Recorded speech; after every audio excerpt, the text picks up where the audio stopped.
या देवी सर्वभूतेषु। लेखक स्वामी अलोकानंद जी। मार्कंड पुराण के 81 से 93 इन 13 अध्यायों को श्री श्री चंडी या दुर्गा सप्तशती के नाम से सभी लोग जानते हैं।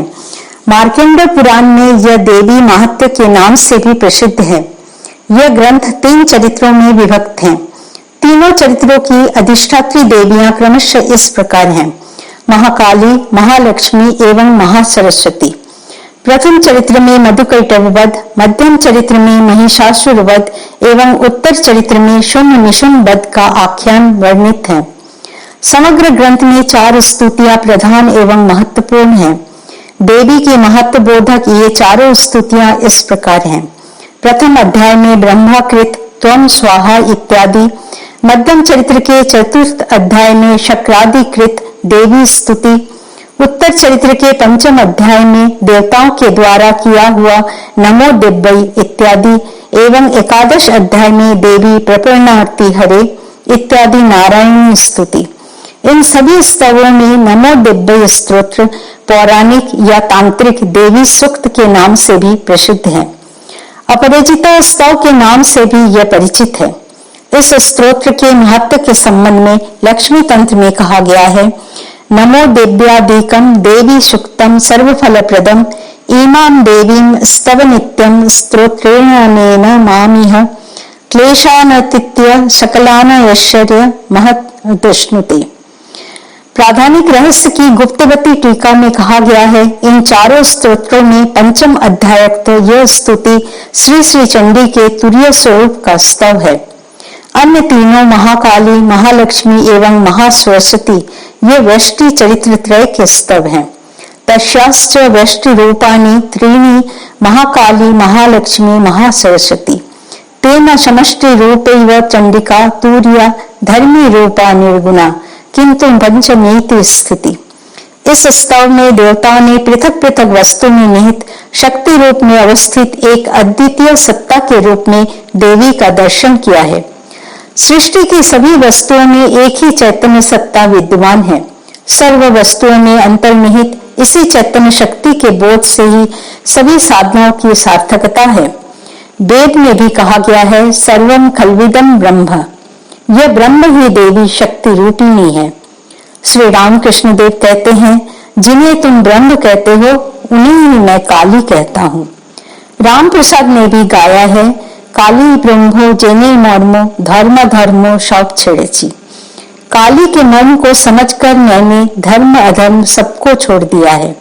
अर्थात तुरीय अवस्था में ब्रह्म एवं काली वस्तु तो एक ही है, जैसे कि अग्नि एवं उसकी दायिका शक्ति।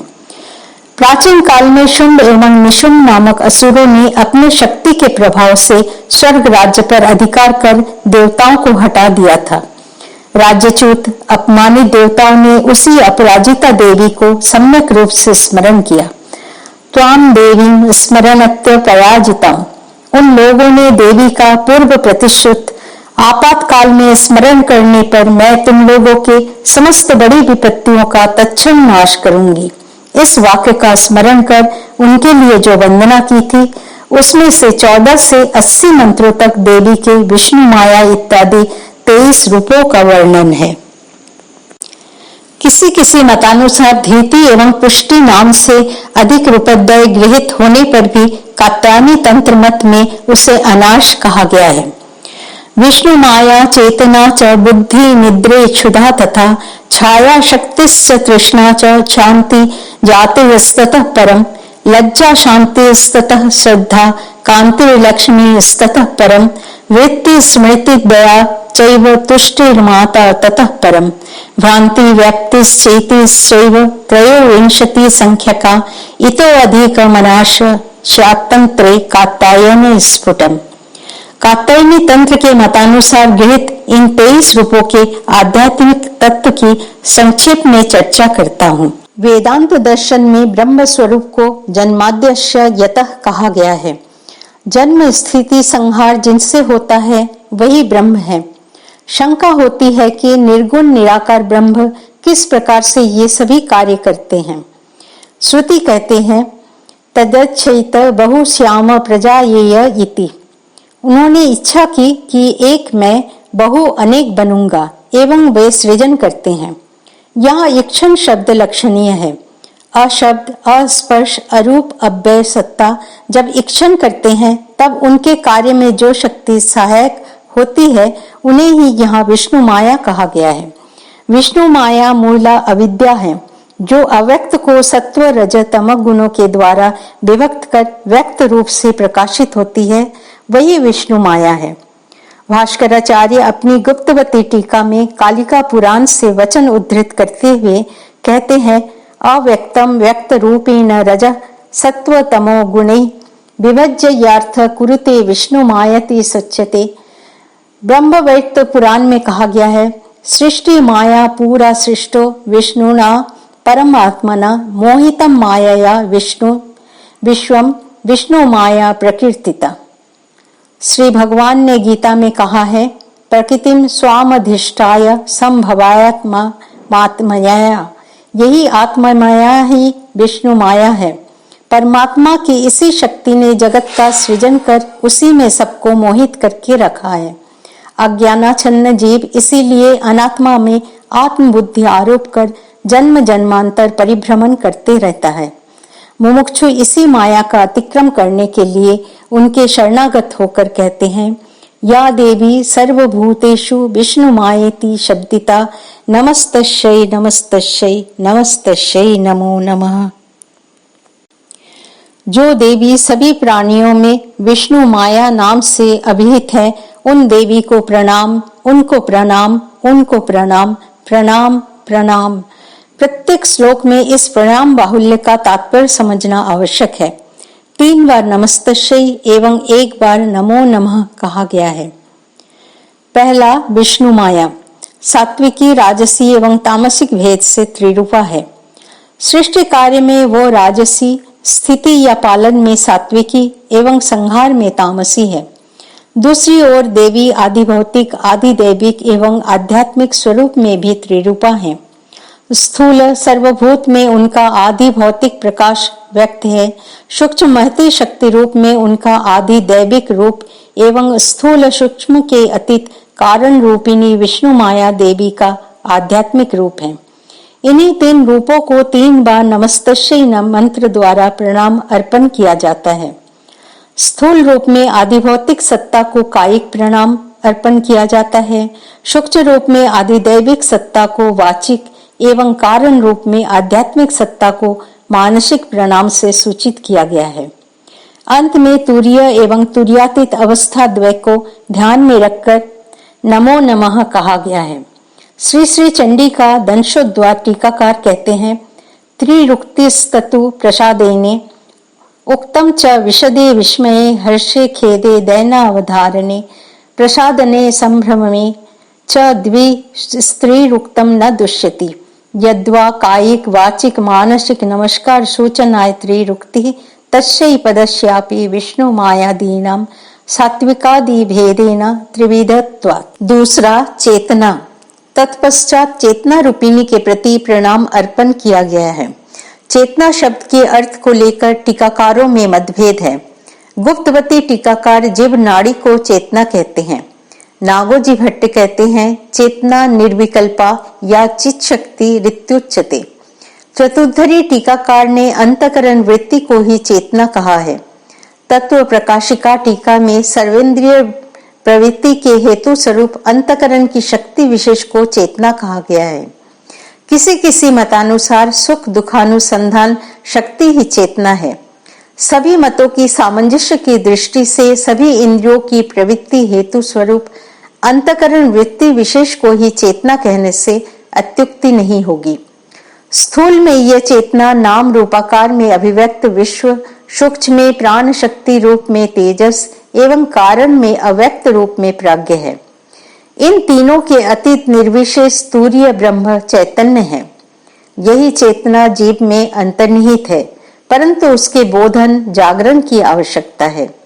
इसलिए साधक गाते हुए कहते हैं, आमार चेतना चैतन्य करे दे मां चैतन्यमयी। सर्वभूतों में विद्यमान चेतना रूपिणी मां को साधक प्रणति निवेदन किया है। तीसरा बुद्धि, अंतकरण की निश्चयात्मिका वृत्ति ही बुद्धि है। गीता में भगवान ने कहा है, बुद्धि सात्विकादि भेद से त्रिविध होती है। देवी वही बुद्धि रूपिणी है। व्यष्टि रूप में वो सभी जीवों में है, समष्टि बुद्धि के रूप में वे महत्त्व में तथा व्यष्टि एवं समष्टि के रूप में वे अव्यक्त रूप से विराजित हैं। बुद्धि की शुद्धि के लिए गायत्री मंत्र में कहा गया है, धियो यो न प्रचोदयात्, हमारी बुद्धि को प्रेरित करें। इसी महती बुद्धि रूपिणी देवी से साधक की व्याकुल प्रार्थना है, वे हमारी बुद्धि को आत्माभिमुखी करें। चौथा, निद्रा। महर्षि पतंजलि ने योग सूत्र में कहा है, अभाव प्रत्ययावलना वृत्ति निद्रा। जो वृत्ति शून्य भाव का अवलंबन करके रहती है वही वृत्ति निद्रा है। वहां इंद्रियों की सभी क्रियाएं निरुद्ध हो जाती हैं।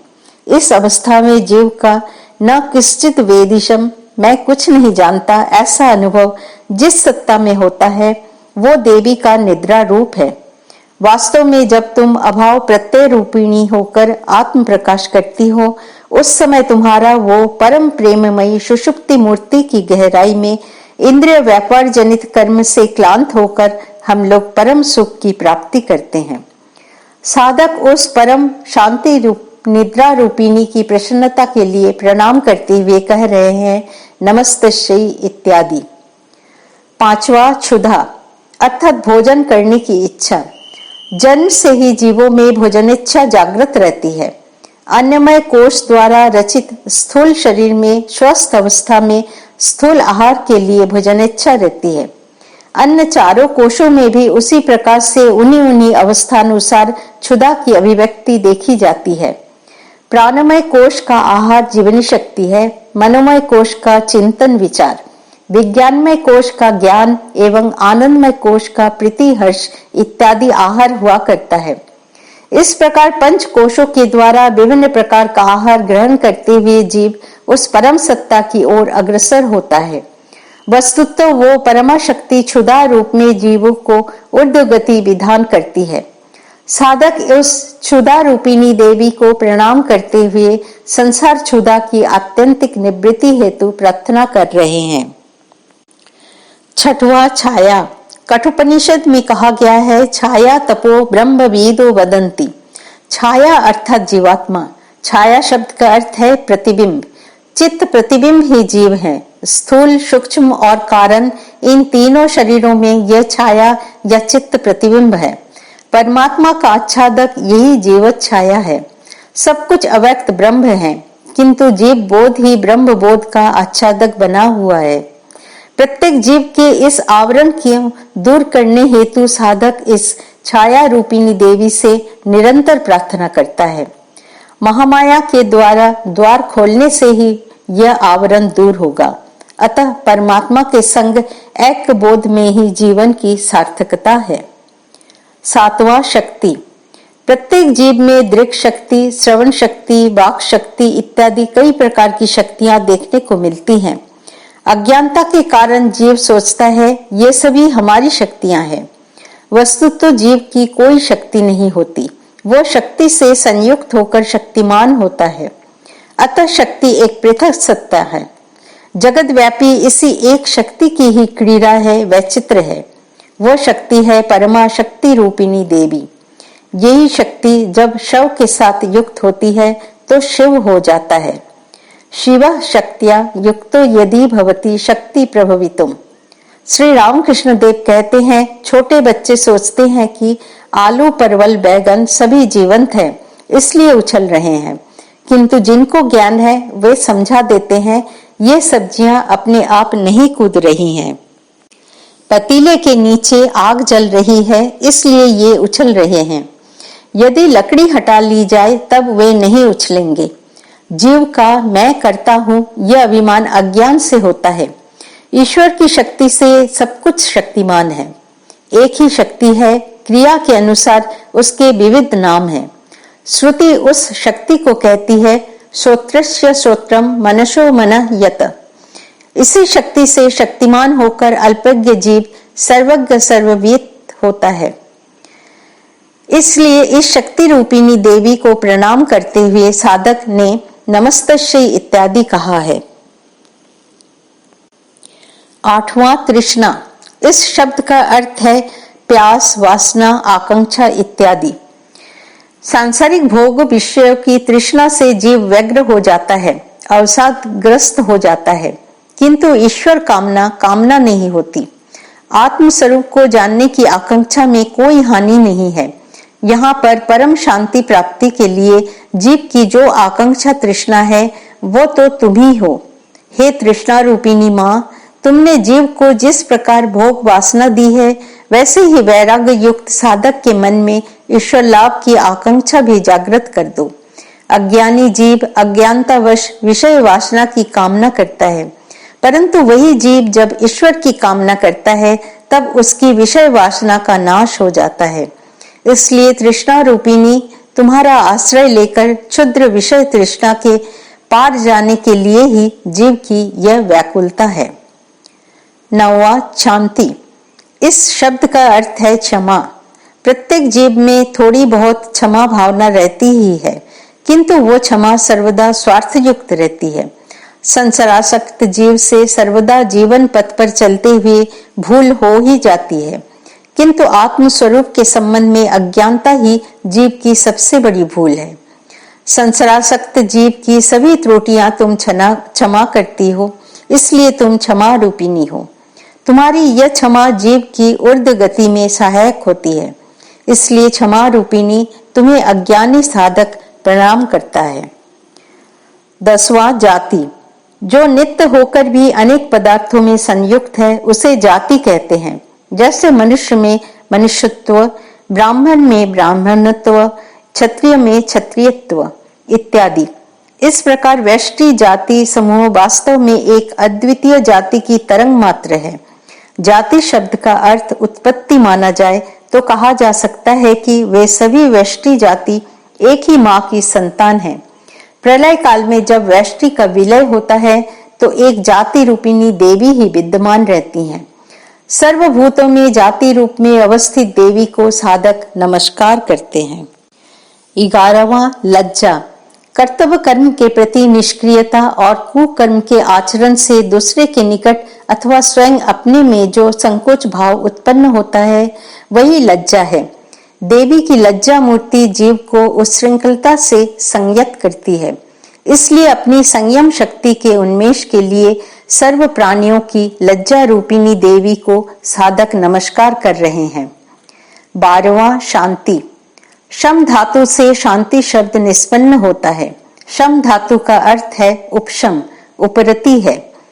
विषय से इंद्रिय संयम, विषय से उपरति ही शांति है। शांति प्राप्ति की सबकी कामना रहती है। विषय भोग से आत्यंतिक शांति प्राप्ति नहीं होती है, बल्कि अतृप्ति अशांति की वृद्धि होती है। ययाति बहुविध भोगों के पश्चात अतृप्त हो विचार करते हुए कहते हैं, न जातु काम कामनामुप भोगे न शम्यति हविषा कृष्ण वरत मेरव भूयो एवाभिवर्धते। विषय से उपरति ही परम शांति प्राप्त करने का उपाय है। विषय विहीन सत्ता तुम्हारा परम प्रशांति रूप है। उस रूप के दर्शन से, सानिध्य से जीव की सकल तृष्णा दूर हो जाती है, परम प्रशांति का उदय होता है। सर्व प्राणियों में शांति रूप में विराजित देवी को प्रणाम निवेदन करते हैं। 13वां श्रद्धा। गुरु एवं शास्त्र वाक्य में दृढ़ विश्वास ही श्रद्धा है। आचार्य शंकर कहते हैं, गुरु वेदांत वाक्येषु बुद्धिया निश्चयात्मिका सत्यमितेव सा श्रद्धा निदानम मुक्ति सिद्धे। गुरु के वचन और वेदांत के वाक्य अटल सत्य हैं, ऐसा जो निश्चित रूप से हो वही श्रद्धा है। ऐसी श्रद्धा ही मोक्ष सिद्धि का मूल कारण है। गीता में श्री कृष्ण भगवान भी कहते हैं, श्रद्धावान लभते ज्ञानम। श्रद्धावान ज्ञान प्राप्त करता है। संशय रहने से जीव का निश्चय ज्ञान नहीं होता है, श्रद्धा भी जागृत नहीं होती। श्रद्धा एवं निश्चय ज्ञान एक दूसरे के परिपूरक हैं। जीव में जिस प्रकार व्यष्टि रूप में श्रद्धा जागृत होती है, उसी प्रकार समष्टि रूप में एक महती श्रद्धा के रूप में देवी विराजित हैं। सर्व प्राणियों में विद्यमान श्रद्धा रूपिणी देवी ही साधक की प्रणम्य है। 14वां कांति। इस शब्द का अर्थ है शोभा, सौंदर्य। किसी किसी टीकाकार ने इसका अर्थ इस प्रकार से किया है, कांति लावण्य मीहा वा, कांति लावण्य या इच्छा, शोभा या कमनीयता ही इसका प्रसिद्ध अर्थ है। लौकिक जगत के व्यक्ति या वस्तुओं में लावण्य, शोभा, सौंदर्य देखकर हम सभी आकर्षित होते हैं, उसे प्रिय बोध कर ग्रहण करते हैं। वस्तुतः समस्त सौंदर्य का आकर उस प्रेम स्वरूप के सौंदर्य का कण मात्र ग्रहण करके अन्य सभी वस्तुएं प्रिय हो जाती हैं। ये सभी सौंदर्य अज्ञान द्वारा सीमित हैं। अज्ञानता की सीमा का अतिक्रमण करके समष्टि रूप में हम सर्वभूत महेश्वरी की महती कांति को देखते हैं। महर्षि याज्ञवल्क्य कहते हैं, आत्मनस्तु कामाय सर्व प्रियम भवति।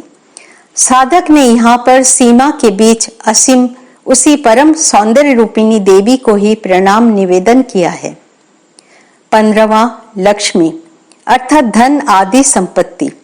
लक्ष्मी के अधिष्ठित होने से सौंदर्य की वृद्धि होती है, इसलिए उनका एक दूसरा नाम है श्री। सर्वोत्तम धन है ज्ञान, विद्या और तपस्या। लक्ष्मी शब्द का अर्थ प्राण भी है। जीव के शरीर में जब तक प्राण है तब तक उसका सौंदर्य श्री भी रहती है। सभी वस्तुओं के सौंदर्य का आधार आकर प्राण ही लक्ष्मी है। वो लक्ष्मी रूपिणी देवी ही यहाँ साधक के लिए प्रणम्य है। 16वां वृत्ति। वर्तते अनया वृत्ति। जिसके द्वारा जीवन धारण किया जाता है वह कृषि वाणिज्यादि जीविका वृत्ति है। एक दूसरे अर्थ में चित्त वृत्ति अर्थात चित्त की अवस्थिति। विषय में स्थित चित्त जीव को विभ्रांत करता है। जन्म मरण चक्र में जीव घूमता रहता है। जीव को जीवन धारण के लिए जीविका का प्रयोजन होता है, परंतु जन्म मरण चक्र से निवृत्त होने के लिए चित्त को मोक्ष पद पर स्थित रहना आवश्यक है। इसलिए मोक्ष पदाभिलाषी साधक वृत्ति रूपिणी देवी से विनम्र प्रार्थना करता है। 17वां स्मृति। संस्कार जन्य ज्ञानम स्मृति। महर्षि पतंजलि कहते हैं, अनुभूत विषया संप्रमोश स्मृति। अनुभूत विषय हमारे मन में संस्कार रूप में रहते हैं और जब बाद में वे पुनः चित्त में उद्भूत होते हैं तो उसे स्मृति कहते हैं। छांदोग्योपनिषद 7:26-2 में कहा गया है, आहार शुद्धो सत्व शुद्धि, सत्व शुद्धो ध्रुवा स्मृति। आहार अर्थात जो कुछ भी इंद्रिय द्वारा आहरण किया जाता है उसकी शुद्धता होने से बुद्धि शुद्ध होती है। बुद्धि शुद्ध होने से आत्म विषयक अविच्छिन्न स्मृति जागृत होती है। वह स्मृति जीव के जीवन में सार्थकता प्रदान करती है। जीव कृतकृत्य होता है। इसलिए देवी से निरंतर प्रार्थना है कि वे आत्म विषयक स्मृति रूप में हमारे भीतर विद्यमान रहें। 18वां दया। पर दुख से दुखी होकर दुख निवारण की इच्छा दया है। यह दया सात्विकादि भेद से त्रिविध है। निस्वार्थ भाव से अनुष्ठित होने से वो सात्विकी दया है। जीव की उच्च गति के लिए ऐसी दया अनुष्ठान करने योग्य है। हमारी माता दया रूपिणी है। जीवों का असीम दुख देखकर वो व्यग्र हो जाती हैं। श्री मां शारदा रूप में वे कहती हैं, दया से मंत्र देती हूँ। मायर कथा अखंड पृष्ठा 290।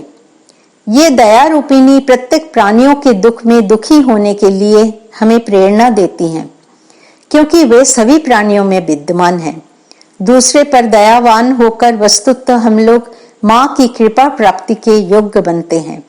इसलिए सर्व प्राणियों में अधिष्ठित दया रूपिणी देवी हमारे लिए प्रणम्य है। 19वां तुष्टि। तुष्टि या संतुष्टि परम धर्म है। गीता में श्री भगवान ने यदृच्छा लाभ संतुष्ट की प्रशंसा करते हुए कहा है, संतुष्ट सततम योगी यतात्मा दृढ़ निश्चय मयर्पित मनोबुद्धिय मदभक्त समे प्रिय। महर्षि पतंजलि योग शास्त्र में संतोष का फल बताते हैं। संतोष धनोत्तम सुख लाभ। संतोष से अत्युत्तम सुख लाभ होता है। श्री मां शारदा देवी ने भी कहा है, संतोष के समान धन नहीं है। अज्ञानतावश हम लोग कुछ भी करते हैं तो फल प्राप्त करने के लिए व्यग्र हो जाते हैं। फल की अप्राप्ति से असंतोष एवं दुख होता है। उसी असंतोष से और भी अनेकों दुख होता है। जीव की इष्ट प्राप्ति एवं अनिष्ट परिहार होने से जिस भाव का उदय होता है वही देवी का तुष्टि रूप है। इसी तुष्टि प्राप्ति हेतु साधक तुष्टि रूपिणी देवी से निरंतर प्रार्थना करता है। 20वां मातृ रूपा। मातृ शब्द सभी जीवों की जननी के रूप में प्रसिद्ध है। शास्त्र में ब्राह्मी इत्यादि अष्ट मातृका का उल्लेख मिलता है। फिर गौरी आदि षोडश मातृका की पूजा होती है। मूलतः सभी जीवों की आदि जननी आद्या शक्ति महामाया है। शास्त्र कहते हैं, अव्यक्त प्रकृति से चर अचर संपूर्ण विश्व ब्रह्मांड अभिव्यक्त है।